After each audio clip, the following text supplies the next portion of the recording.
So again, welcome to all of you today. We're excited to have you with us for our 5th webinar. You are going to get a follow-up email and a link to the slides from this presentation and a certificate of completion and the handouts. So you can expect that. And if you don't get that, please send us an email. We would love to hear from you, so you can write into the chat or raise your hand to ask questions, and we can unmute you. And at the end, we're going to have a survey, and actually, it's not popping up, is it? We're going to put it in the chat? Put it in the chat. Yeah, we're going to put a link in the chat, so we're not going to use the pop-up. But it would be great if you could take a few minutes to complete the survey so we can get some feedback, because it's very important to us and we read it all. Thank you. Just a little bit about us in case you haven't been to the prior webinars and you're not in New Hampshire. We are in New Hampshire. We're in Portsmouth, New Hampshire, and we're a small consulting company. And we work a lot in the whole state of New Hampshire and around Maine, a little bit, and Massachusetts a little bit. We're eager and happy to expand to anywhere in the country. And we offer a lot of different tailored support around data-informed instruction, PLCs, MTSS, obviously, ELA and math curriculum, instruction and assessment. We do a lot of coaching, embedded coaching in schools, some competency-based learning. We work around culture and climate, and recently we've been doing diversity, equity, and inclusion training, social emotional learning, and also leadership. So get in touch if you need anything. And I'm just wanting to introduce Tammy and Lauren. Tammy is a literacy specialist. She's an MTSS expert. She's an amazing instructor and coach, and she's been in education for about 20 years now. And Lauren has been in education for about 17 years, and she was a classroom teacher, a school counselor, and administrator. And she has her areas of interest are social emotional learning and MTSS and support and wraparound services. And I am Karen Massa, the professional development director at Demonstrated Success. And I've been doing this for about 30, not this particularly, lots of things for about 30 years in the field of education. So we are happy to see you today. And this is our 5th of 5 free webinars to help everyone get started implementing MTSS. And we have gotten such great feedback around these webinars, and we're very happy to have been able to share all of this with you. We have an event coming up on June 29th and June 30th, 2 full days of professional development and workshop. And we aim to get we're hoping to get about 15 teams. We're almost filled up. So if you are interested, certainly get in touch with us. The workshop days will be from 9 to 3. And you can see here that we're welcoming teams of anywhere from 3 to 6 people from a school or district. And on day 1, we're going to focus in the early morning on social emotional learning and behavior supports, and do some readiness assessments and exploring barriers and devising solutions to some of those barriers. And then on day 2, we're going to focus more on the academic and enrichment opportunities, and we're going to delve a little deeper. We'll have breakout sessions around building supportive climate, establishing effective Tier 1 practices, scheduling. And you'll also find a lot of time to work with your team to expand or initiate your MTSS plan. So let us know about that. And today we're going to explore how to use evidence-based practices to support students on a continuum. I'm going to hand off to Lauren now, who's going to talk to you about what we've done so far. Enjoy, and hopefully we'll be in touch soon. Thanks, Karen. Hi, everybody. Great to have you with us this afternoon. So you recognize this slide. This is our word cloud with some words that we feel are really important and meaningful in this webinar series. You'll see the word doable nice and big there right in the center. We really have wanted you to hope that you have felt all along, that MTSS is doable. We know that it can sometimes feel daunting and overwhelming. I've been there myself in initial stages. So, we really have wanted to break things down for you as best we can in 1 hour segments. I mean, there's so much information, right? But we hope that we were able to extract just enough certain topics to get started, and so that you feel like you can really, devise a comprehensive and personalized plan for your staff and for your students as well. We want you to feel like, again, you can adapt this framework to meet the needs of your school and your district, and that you can use resources that you already have, right? So making MTSS feasible, we do not need to go out and purchase tons of different programming. Most likely you've got some wonderful things in place, right? So we really want you to kind of hone in on that and use some of these processes that we've talked about in terms of, assessing that self-assessment, and then assessing your resources to see what's working, what isn't, and how we can make things better. So this slide is actually our only slide of our review. In past webinars, we've gone through several slides to review. It's just this one slide this time. So far in this series, we have talked about components of MTSS. And so we've talked about curriculum, professional development and training. We've talked about some positive behavior measures, and we're going to actually be circling back to some of these things again today a little bit more in depth. We've talked about the necessity for social emotional learning programming and skill building. We've talked about response to intervention, student and family involvement, different accountability measures, and the school and community collaboration and engagement piece is really important in MTSS. We've also talked about teaming, building your district level team, your building level tier 1 team, and the roles that those teams play, the executive roles those teams play, and also those implementation functions of those different teams, right? Rolling out the different strategies and supports, and rolling out the data cycle and coaching at the grade level teams, and working with the tier 1, tier 2, tier 3 teams, right? So everybody's working together. Again, as the tiers increase, right, the support increase, we'll talk more about this tier 2 and tier 3. These teams are really, again, working with tier 1, and we're making sure that all these processes at tier 1 we've used our data in tier 1. When is it time to refer to tier 2? When's it time to refer to tier 3? So all the teams communicating and working together. In different stages of MTSS implementation, that first stage is that exploration and the readiness, right? It's that early stage where we're collecting data, we're assessing our readiness in our school and our district. And then we move into the goal setting, right? So this is very important because it's going to help us leverage those readiness results. So we gave you a self-assessment survey. So you're going to use some of those results for that next step in planning. Initial implementation. So that's that third phase, and really where you start with something small, right? We say we start small, we go slow to go fast, right? So we start with something small. I'm going to focus on, math curriculum and instruction, right? And so we start our goal setting there, and we use our data in that area to build, right? And we work through our framework. And then that full implementation, we know we've talked about it taking a long time, right? And that we know that, and it's okay, that it's going to take a while to fully implement this framework. And so once you have this good working cycle down with your data, right, in that initial implementation, remember the math example, we're starting there, small priority area, you can layer in other areas, right, and move through those same processes as you build more academic content in their behavior and SEL. We talked a little bit about evidence-based practices by defining some key vocabulary. And just to review, we talked a little bit about fidelity last session. We talked about progress monitoring, accountability, and efficacy. Okay.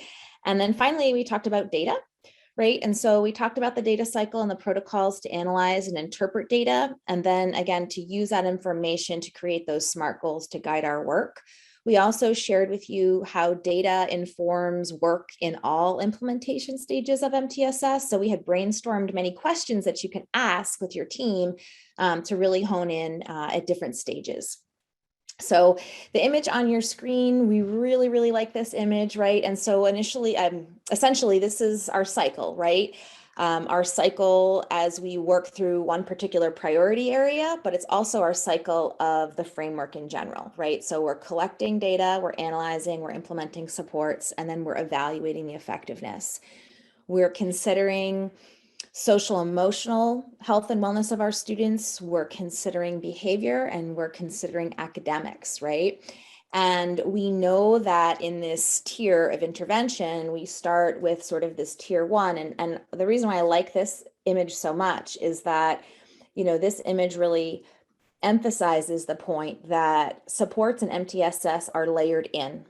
They are not substituted in for something else, right? All students from the bottom of the pyramid to the top receive tier one, right? That is our programming.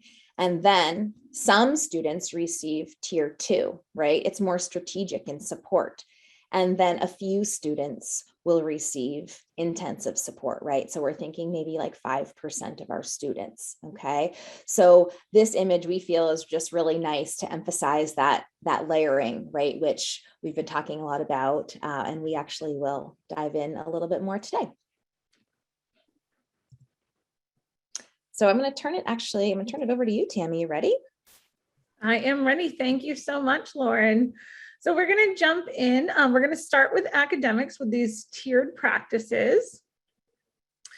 So as Lauren was just saying, the supports in MTSS are layered in while students are receiving that tier one instruction. So when we think about it, tier two or tier three should be thought of as an addition to what those students are already receiving for tier one, not instead of. We also don't want to label the kids as tier two kids or tier three kids. Rather, we should really think about them as a student who is receiving tier two support for behavior or for social emotional needs. Students, another thing that's really distinct between MTSS and RTI, I think we've mentioned this in other webinars as well, is that students can be in different tiers of all those areas that Lauren mentioned in that image, the academics, the behavior, and the social emotional. They can be in those different tiers simultaneously if that is what they need for supports, or they could just be receiving support in one area.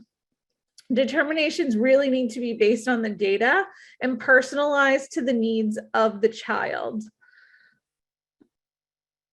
So when we think about academic tier one practices, this slide is showing us some pedagogical strategies that teachers can use just in general. So top of this list would be UDL practices. This is where we are offering multimodal options for students. It could be things like flexible seating. You want to make sure you're really activating background knowledge for students in whatever subject area you're teaching them. And UDL also really supports this idea of offering autonomy for students, which others might refer to it as choice and voice, but that is really important for students in tier one.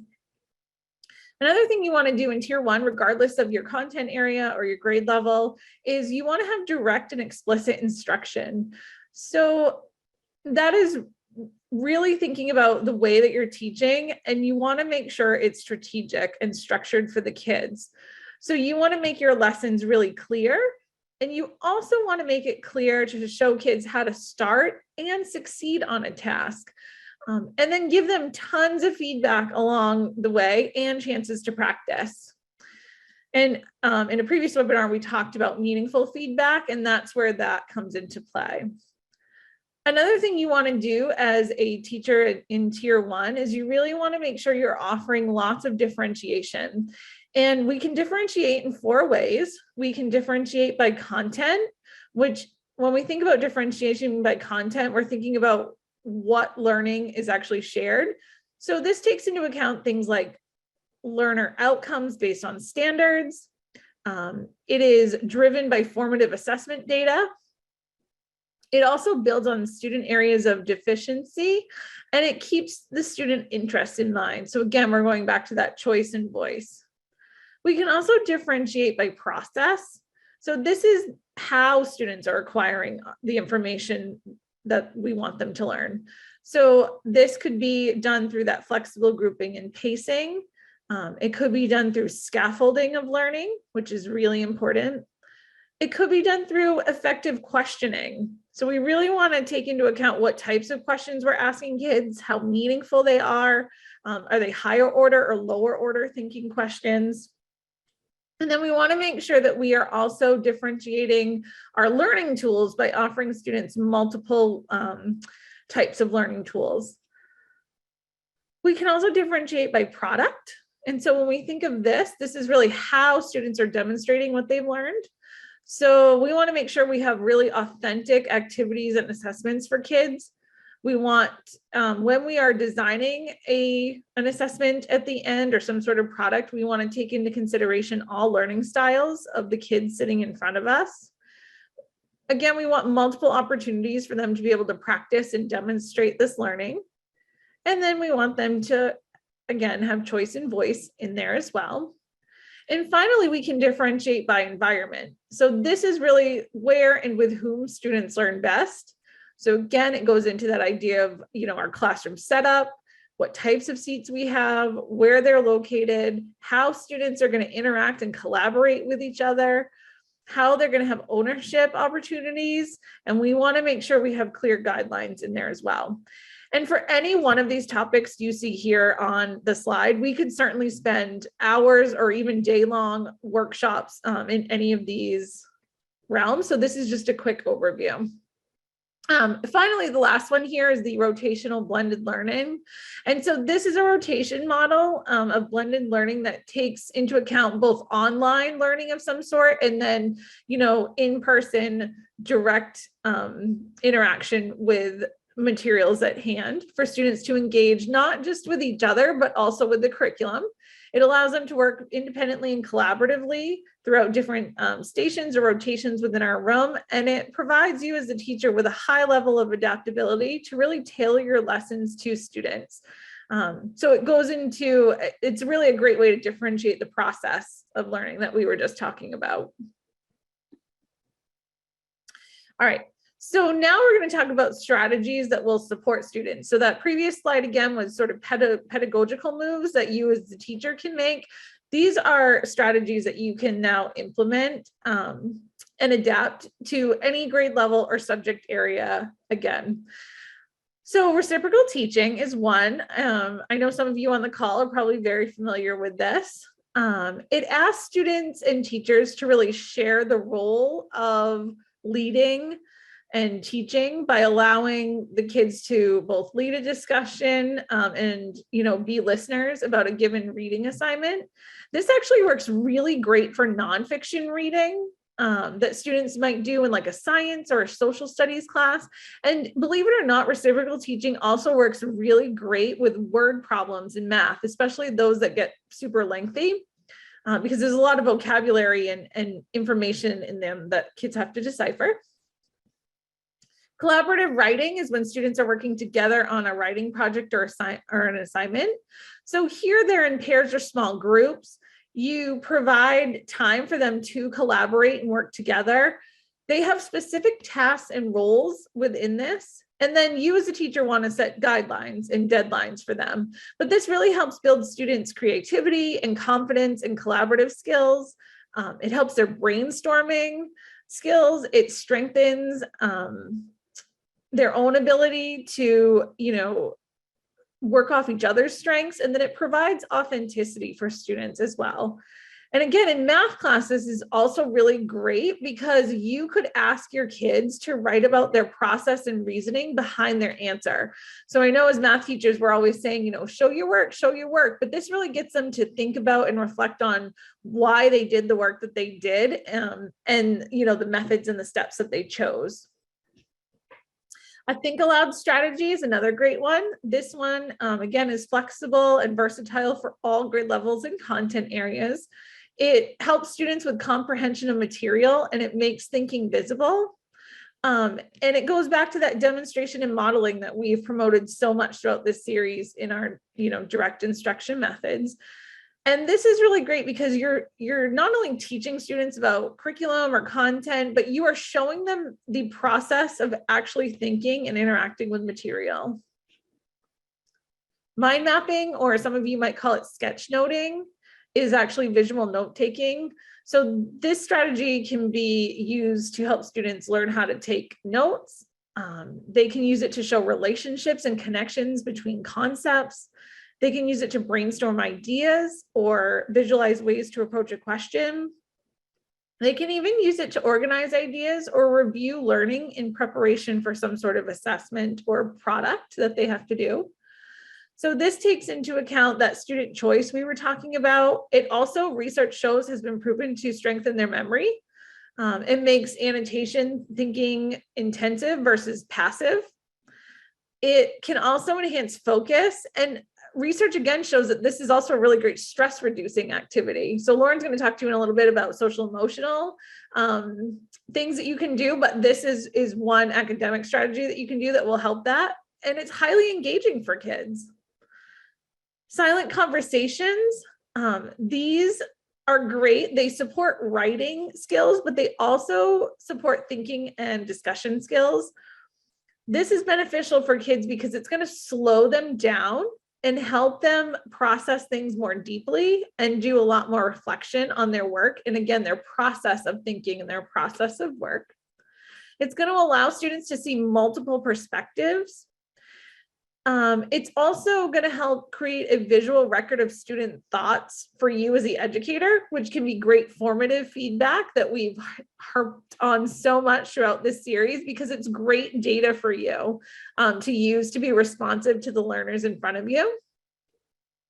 This also has been proven to build students' confidence, and it engages them. It's very engaging if you haven't done it before.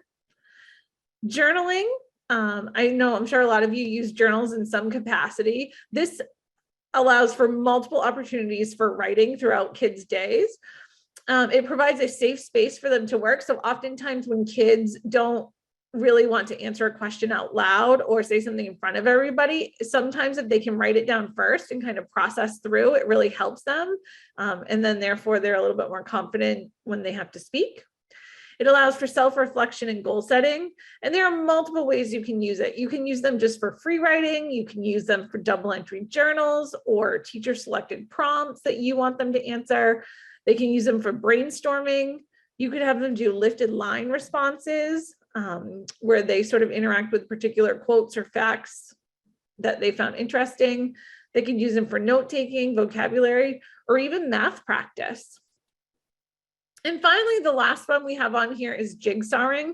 So this one is a cooperative learning strategy. I'm sure lots of you have done in some capacity before, but these are great because they really help build comprehension.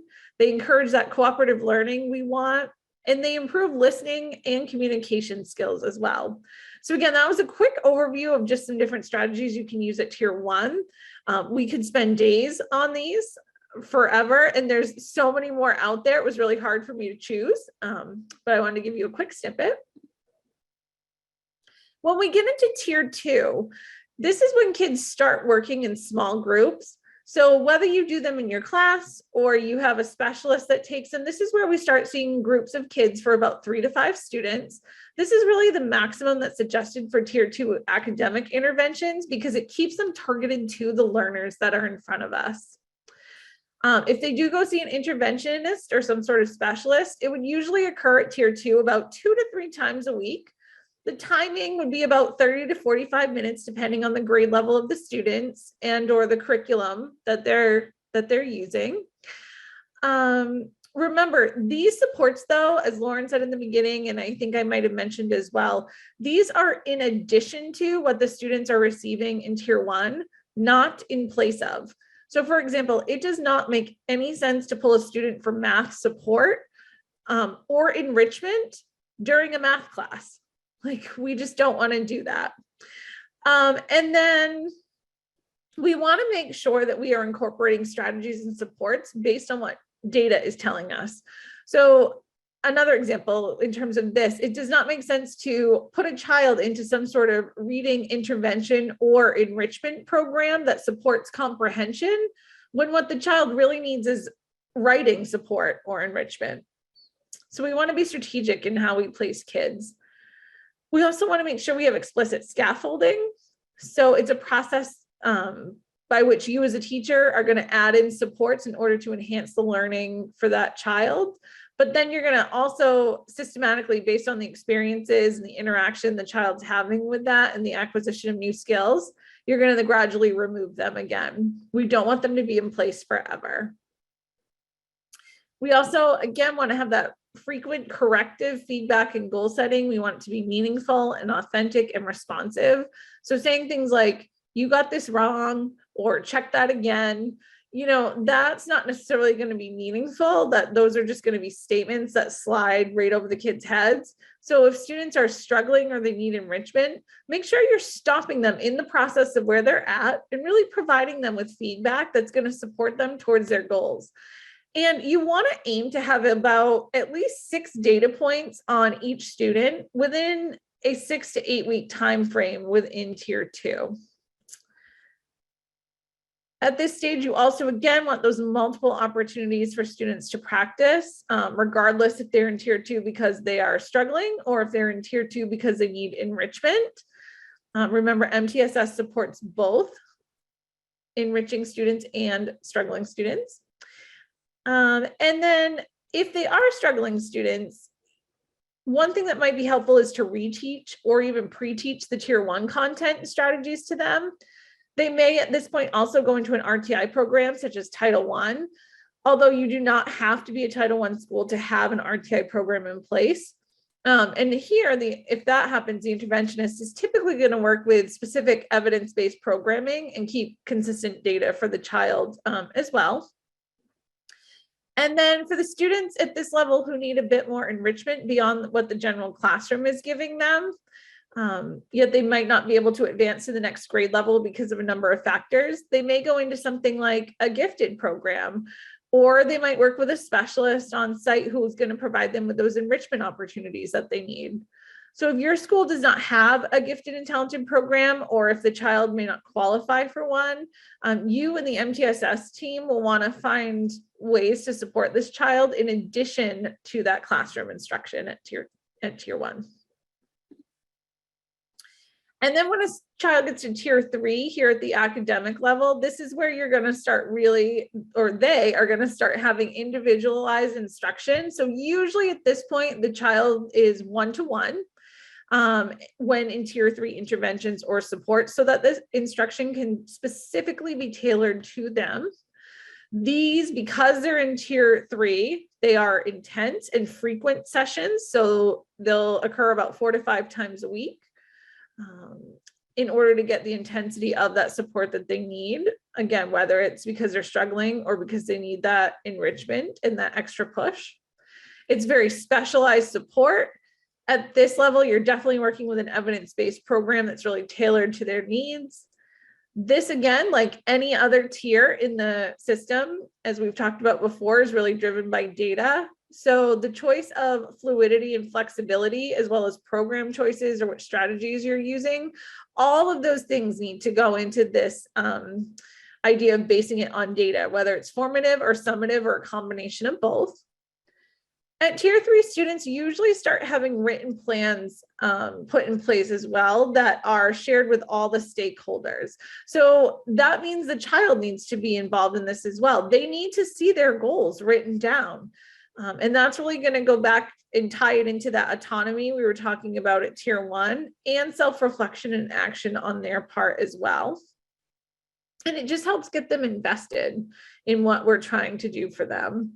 And finally, at tier 3, there's in MTSS, it's got to have some flexibility.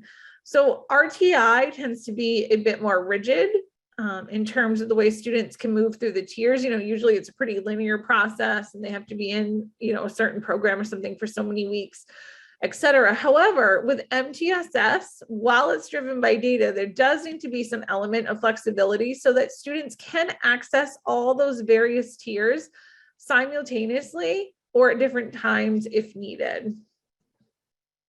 So that's just a little bit about Tier 3 academics.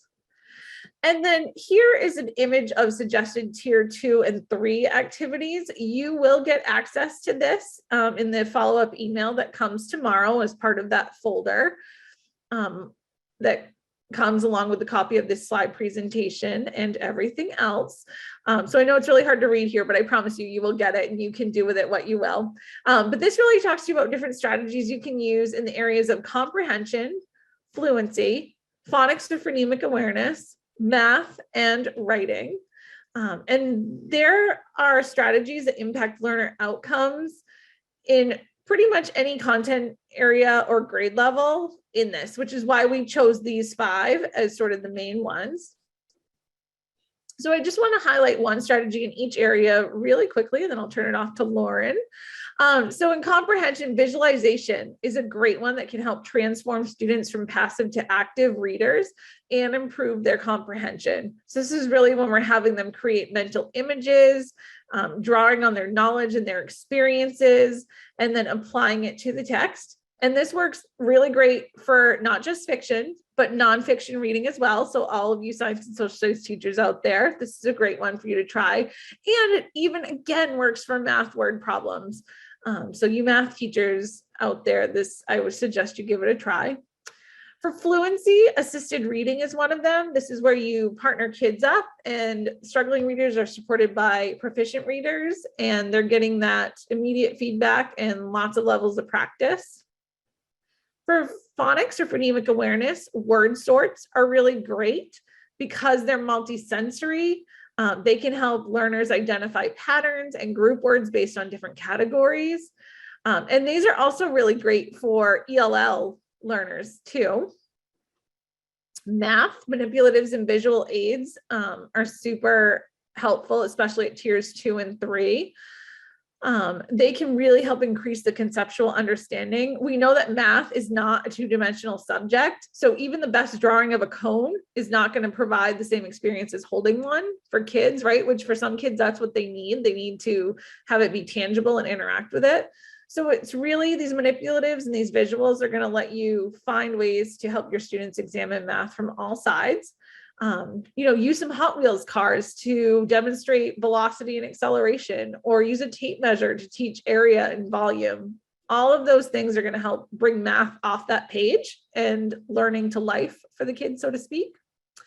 And finally, in writing stations are really great. You can set up multiple stations throughout the room to build in some kinesthetic movement. So some things you could have them do, you could have them roll a dice and write a story where there might be a chart with a specific topic for each number on a dice that they might roll. You could have multiple bags for students to choose from that contain everyday objects that they have to embed in their writing. So we call those story bags. You could have stencils with words on them. So you might have them trace an image and then use the words that you've written on the stencil that you want them to incorporate in their writing. So for example, I'm thinking history. If you have a stencil of like Abe Lincoln, you might have some words off to the side that you want them to use, like Emancipation Proclamation, Civil War, slavery, things like that, Gettysburg Address.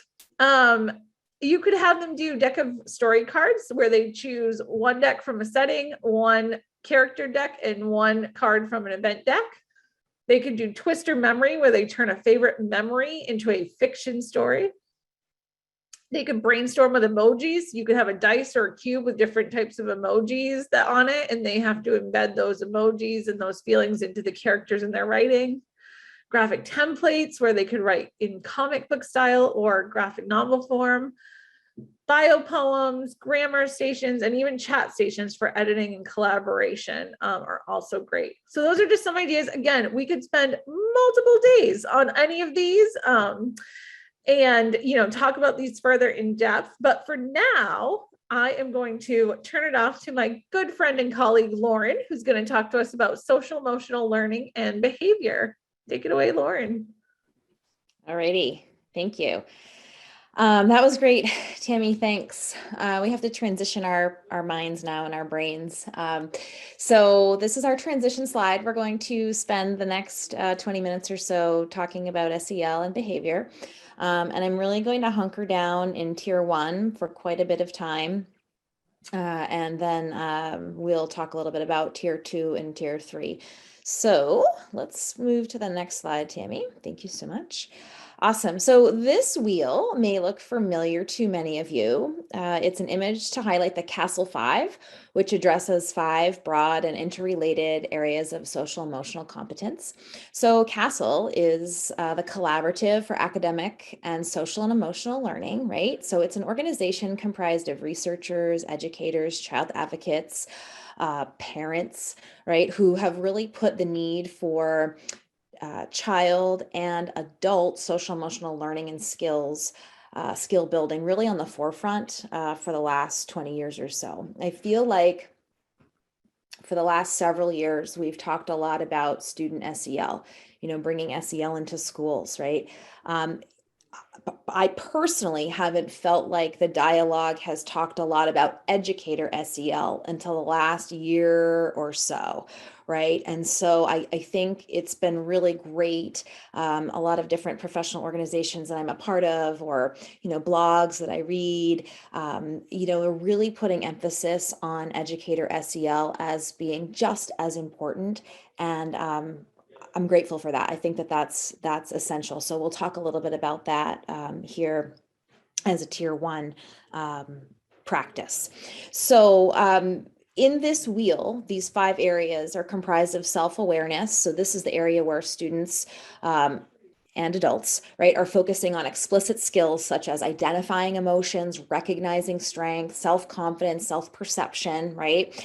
And then self-management, right, goes along with that. So that's our impulse control, that's our stress management, that's self-discipline piece, self-motivation, goal setting, organizational skills.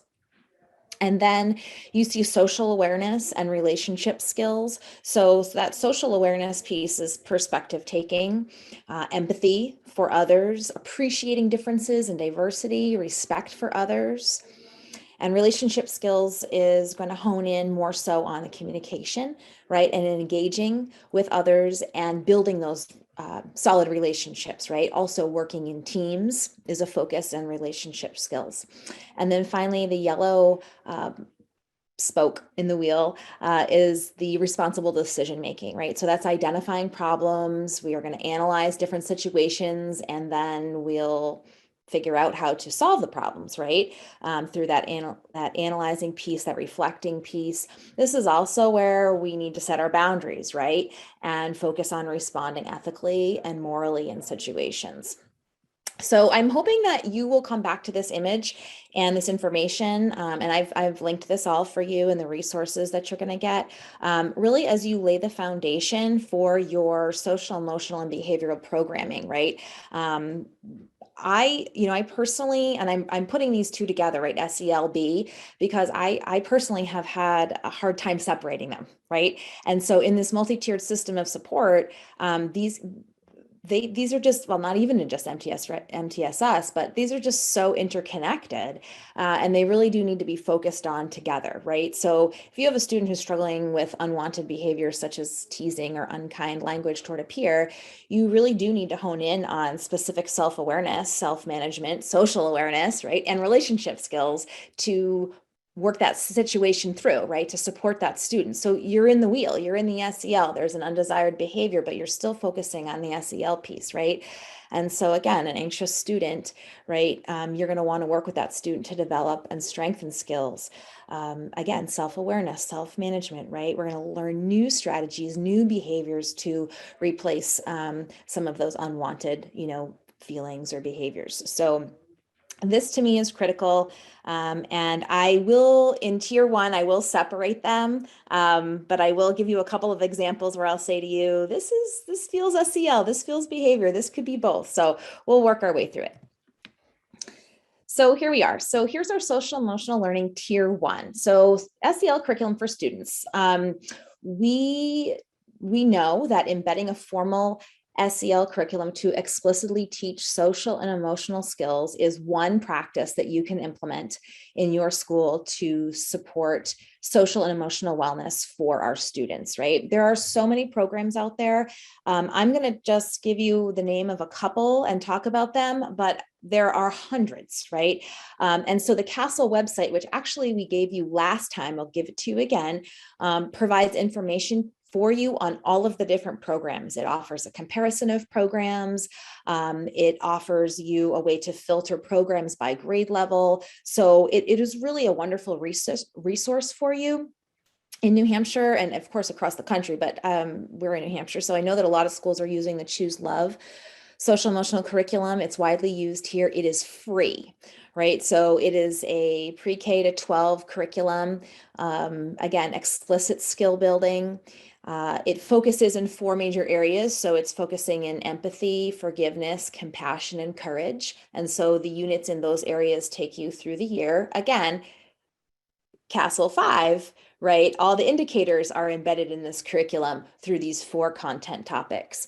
Second Step is another popular social emotional curriculum. It's also K to 12, excuse me, it's actually pre-K to 12. And it offers a family and community component as well.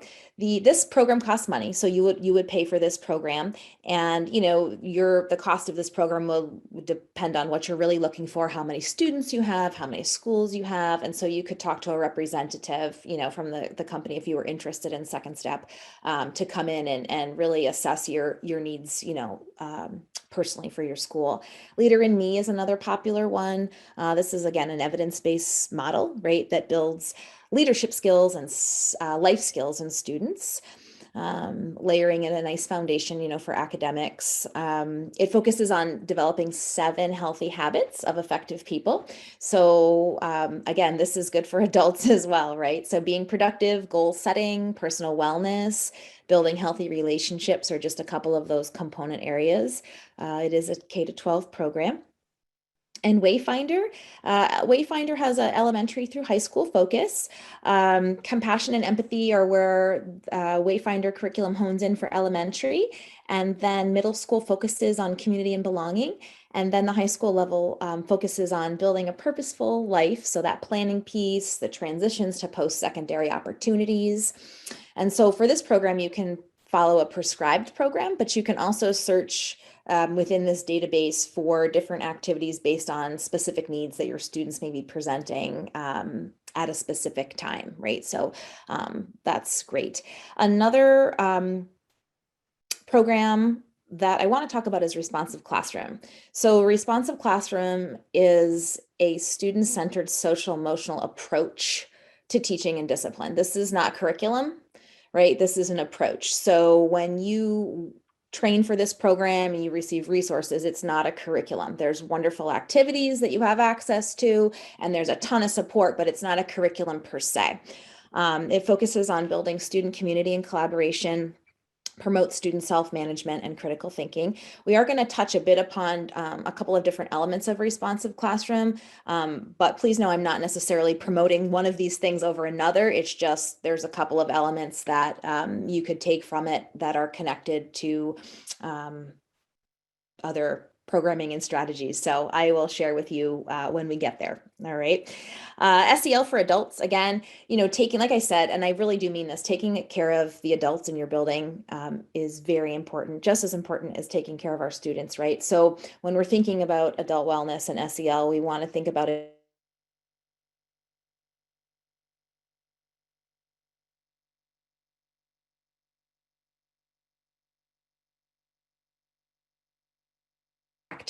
and so by teachers participating or educators participating in this process, and you can include all of your staff, right? We are really, hoping that this will also strengthen their instruction of student SEL as well, right? If we're working with adults to teach explicit skills to adults, it's going to kind of trickle down, if you will, right into that classroom. And you may have a little bit more buy-in and a little more teeth right there. So, what funds do you have for a weekly yoga class, for example, a walking group before or after school, a coffee hour that brings people together? And maybe you say, no student talk, right? It's just pick topics out of a cup or whatever it is. It's just connection, right? Buddy educator system is another really cool thing where you buddy up with somebody through the year and you're checking on folks, you're writing notes, sending emails. How's it going? Hope you have a great day. Swing by their classroom. I mean, it's just, I've got you. I see you. I care about you. You're doing great, right? And then SEL integrated into academic instruction.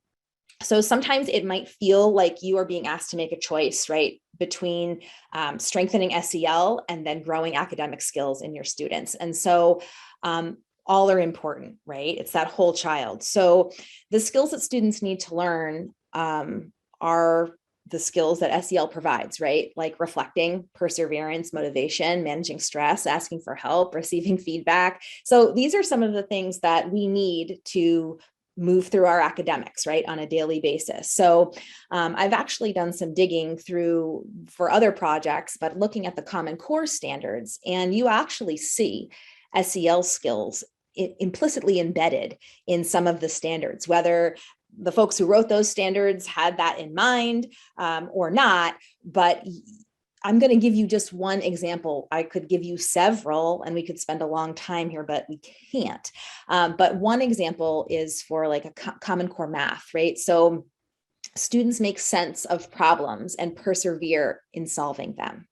So a few corresponding SEL skills in the area of self-management connect to the standard, right? So possessing self-efficacy, right? That's the belief I can do the work, working toward the goal, managing the stress that might happen when I'm working through this math problem, asking for help if needed, right? Positive motivation, displaying grit, determination, it's all there. And so, hopefully we can work together to kind of spread this message that it really is all connected. And again, if you think about that wheel and you think about those 5 areas, you can find aspects of that in your classroom and what you're teaching all day long. So advisory here, this is a Tier 1 continued. Advisory is a class in which students will remain with the same advisor or community, perhaps through all grade levels in middle school and high school, or perhaps each year, right? They may change out all of 6th grade. I have the same advisor, but I have a different one in 7th grade. Some high schools will take you 9 to 12, right? It provides a nice place for students to get to know one another, set goals, relationship building, of course, a connection to academics, also a place for discussing and starting to transition right from high school beyond, so college, career. There are a lot of formal advisory programs. Wayfinder is one. I just mentioned it in the previous slide. But you could create your own as well. You don't necessarily need to have an advisory program. If you are, going to do this, I would suggest having a committee that works on this, right? And explicitly outlining objectives and topics that need to be taught, right? So 6th grade, these are the topics, these are the objectives, so that all your teachers are doing the same thing, right? Advisory is not a time for announcements, socialization, or movies. I had to say it. Community agreements or norms, right? So agreements are really an alternative to classroom rules. We know that classroom rules, traditional rules, really tend to be created by the teacher, and they focus a lot on compliance, right? They're generally based on the school rules and behaviors, and they really focus on managing discipline. And so, or disruptive behavior. So agreements, on the other hand, are co-created. So it's teachers and students focused on engagement and belonging, right? And the agreements are really based on values of the school, values of the students, the values of the individual students and as a whole, right? And they focus really on positive learning habits. So an example might be, when we make mistakes, we take responsibility for them and make a plan to improve, or we will use kind language in our classroom community, right? Morning meeting, class meeting, very briefly. This is a component of responsive classroom. This is also a component in restorative practices as well, restorative meetings or community meetings, right? They provide structure and daily opportunities for students to practice social skills, sense of belonging and community. Really, class meetings can be conducted at every level, right? So you can go K to 12 on this. High school teachers, I know it's difficult because you have multiple sections of classes, right? But you could, and I guess this is true for middle school too, you could say, science period 2 has one weekly meeting. It's on Tuesdays, right? I mean, it's important to, even if you see your students, once a day for 50 minutes or for 90 minutes, if you're in a block, it's important to connect with your kids on a social emotional level too, right? And you can find time, you can find 10 minutes, 15 minutes to do that. And so you really can go K to 12 on these types of meetings. And then student voice groups are a great way to have students share their voice, right? And have feedback from a kid's perspective on how things are going at school, what works, what doesn't, and really have them have a voice here. These groups should meet regularly, and really, if you can, how can everyone be involved? So changing out participation throughout the year would be a great idea. And then so on the behavior side, again, I've separated these two. Community meetings you see again, actually, I will tell you about community meetings under restorative practices.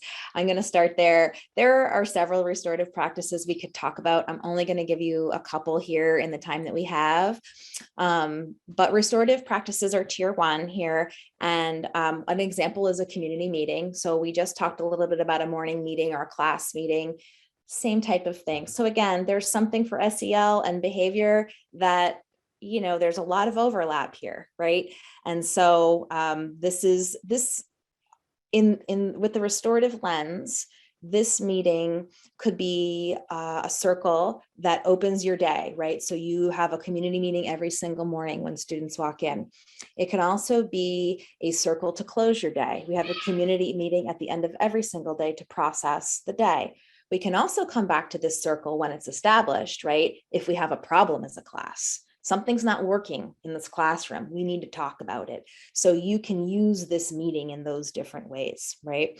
Restorative conversations is another example. Really, the educator is guiding a student through reflection and problem solving to repair an incident, like in the classroom, right? Classroom level stuff. We're not punting this off. This is all classroom managed. Restorative conversations are going to hit on those root causes.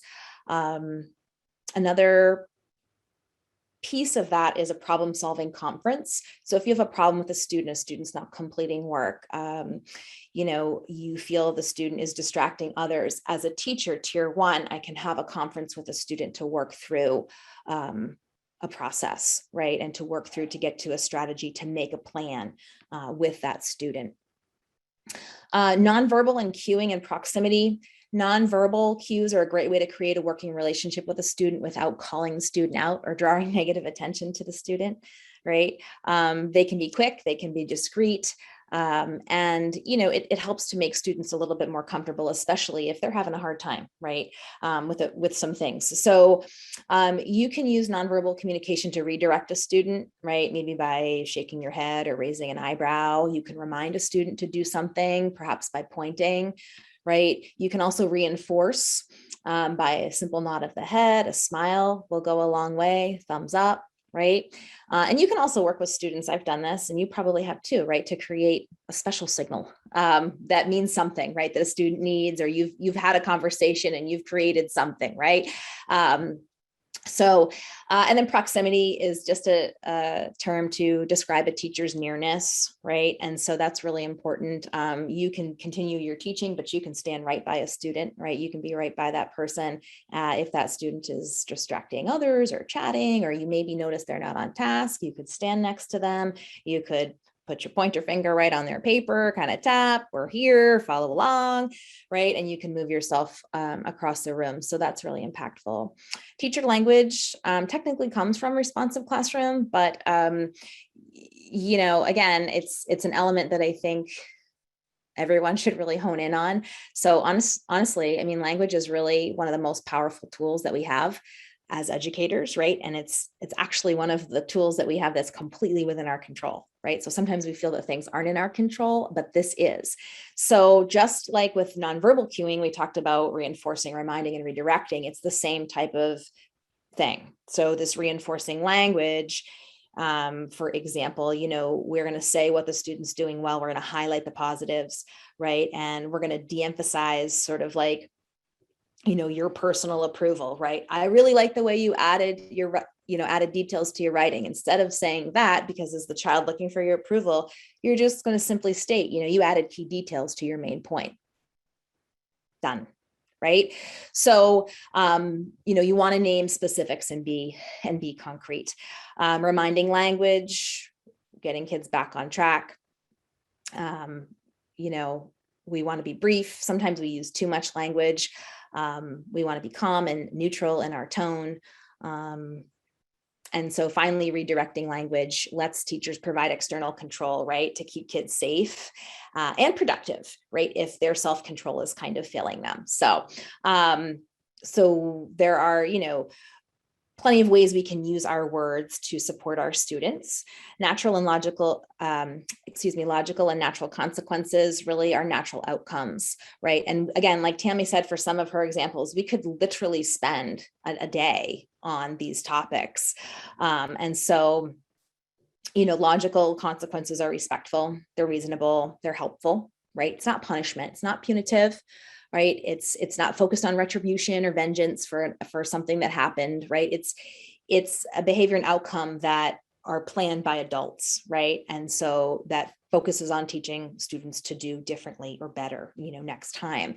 And so a couple examples would be like loss of a privilege, a timeout, and break it or fix it, right? And so these are actually examples that you can use with various ages, not just in your elementary school, right? And so, you're teaching kids that these are consequences in our classroom. So it's like this menu you create at the beginning of the year. So kids know, right? Kids know what to expect. And then, so finally modeling, there's just so much information here. Oh my goodness. We're going to send this all to you. So when we model, we basically are telling students we're showing kids what we want them to do. We're asking them to observe us. We'll show them. We're going to ask them what they notice about what we're doing. We're going to give them a chance to practice. We're going to give them feedback, right, about practicing. So like taking a chair to circle, for example, you're going to go through this process of showing them how to take a chair to circle, right? And then you're going to ask them what they noticed you doing there. And then you give them a chance to practice and you give them feedback, and then they give each other feedback. And that's part of this modeling piece that you can use in your classroom. Schoolwide expectations. We really just are laying out behavior across our school campus, right, in all common areas. What is expected? 1 to 3 words are important. Things like you've heard acronyms like PAWS or the ABCs, right? So positive attitude, act responsibly, work towards success, show respect. ABCs might be act responsibly, behave safely, communicate respectfully in all areas, classroom, common areas, playground, you name it, right? And then regulation station, I have information linked for you here. This is based on conscious discipline, right? And so this is a process that we're going to help students work through to calm, find strategies to get back on track so that they can join the learning, their classmates again.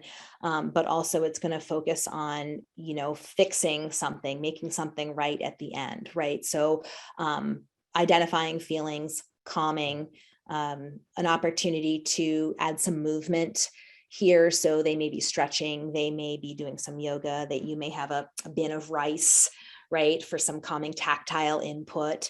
They may have an opportunity to listen to some music, calming, and then finally, getting back, right, making things right, getting back to learning. What do they need to do? And then finally, mindfulness here. So we know that it's sort of that's being centered, being present, being aware. And I have a sheet for you about some different activities you can do. Journaling's on there. Tammy mentioned that as well. So really pushing through. I have a couple programs for you here: bounce back, check in, check out, zones of regulation. These are tier 2 strategies for you, really focused in, again, SEL and behavior. We've combined them. Here, I'm not separating them anymore. So we're focusing in on explicit skill building, targeted for students who need more, right? Who need more intense work with perhaps regulation, right? Decision making, giving us an opportunity to provide some immediate feedback. So those are a couple of programs that will help us do that. Social stories, again, this could be a tier 1. Right? This could go to tier 1, but this is really, we could use this with all of our students, or we can use it specifically if a student is really failing to grasp like a social norm or a routine. So this is a story that we create with pictures that helps reinforce and correct behavior. Small groups, Tammy talked to you a lot about small groups and how those are set up in tier 2. And again, this is school counseling, interventionists such as behaviorist here, occupational therapist, your speech pathologist may be in here. This is specific social skills groups again, and then restorative practices, coming back to the circle, but it becomes more intense, right? Because I may have a conflict with a couple of students. And so, for example, right, that needs to be repaired. I come to circle. And then finally, one-on-one support here. We're intense support. We're about 5% for students.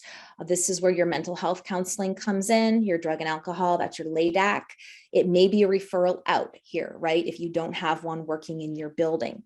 Functional behavior assessment. I have a nice resource for you linked in here, providing more information for you on how to do that. You could do a brief one, or you can do a little bit more in depth, right? You have the ability to do that. Honing in on root causes of behavior and their function, right? And then how do we make this better?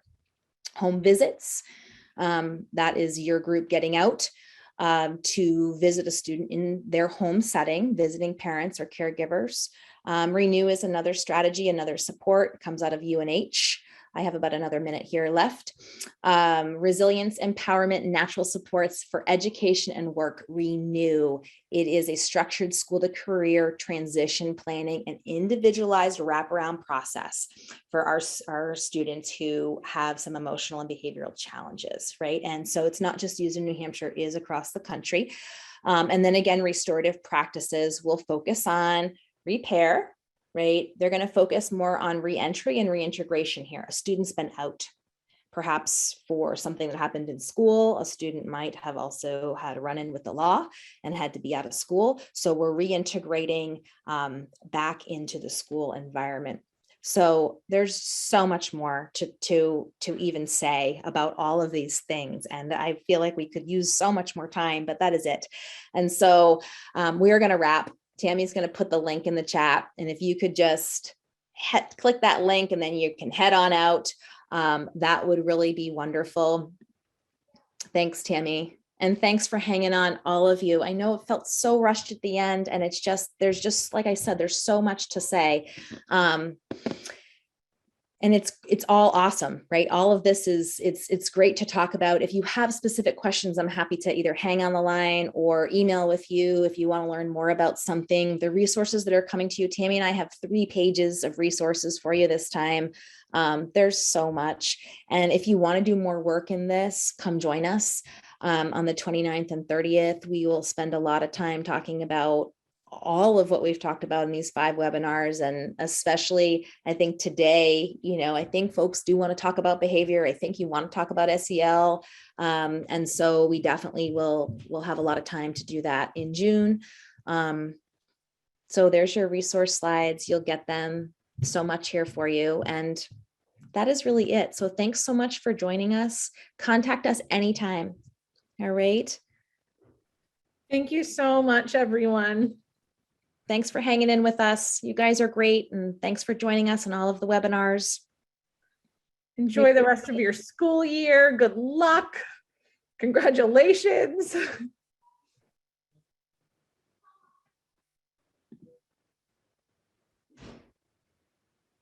Alyssa, do you have a question? I see a raised hand. I'm going to unmute you, Alyssa. Okay, sorry, I didn't see the part where it said I could unmute. Okay. I might have missed this at the beginning, but I was actually just hoping that when you just said the 29th and the 30th, were you talking about the full day sessions that you guys had mentioned in prior sessions? Yes. Yeah. Could you just give me a little more information about that? Because I'm super interested. Yeah. Where are you coming from? I'm in Rhode Island. Okay, cool. Actually, I'm going to stop recording. Hang on one second, Alyssa. Sure. Okay.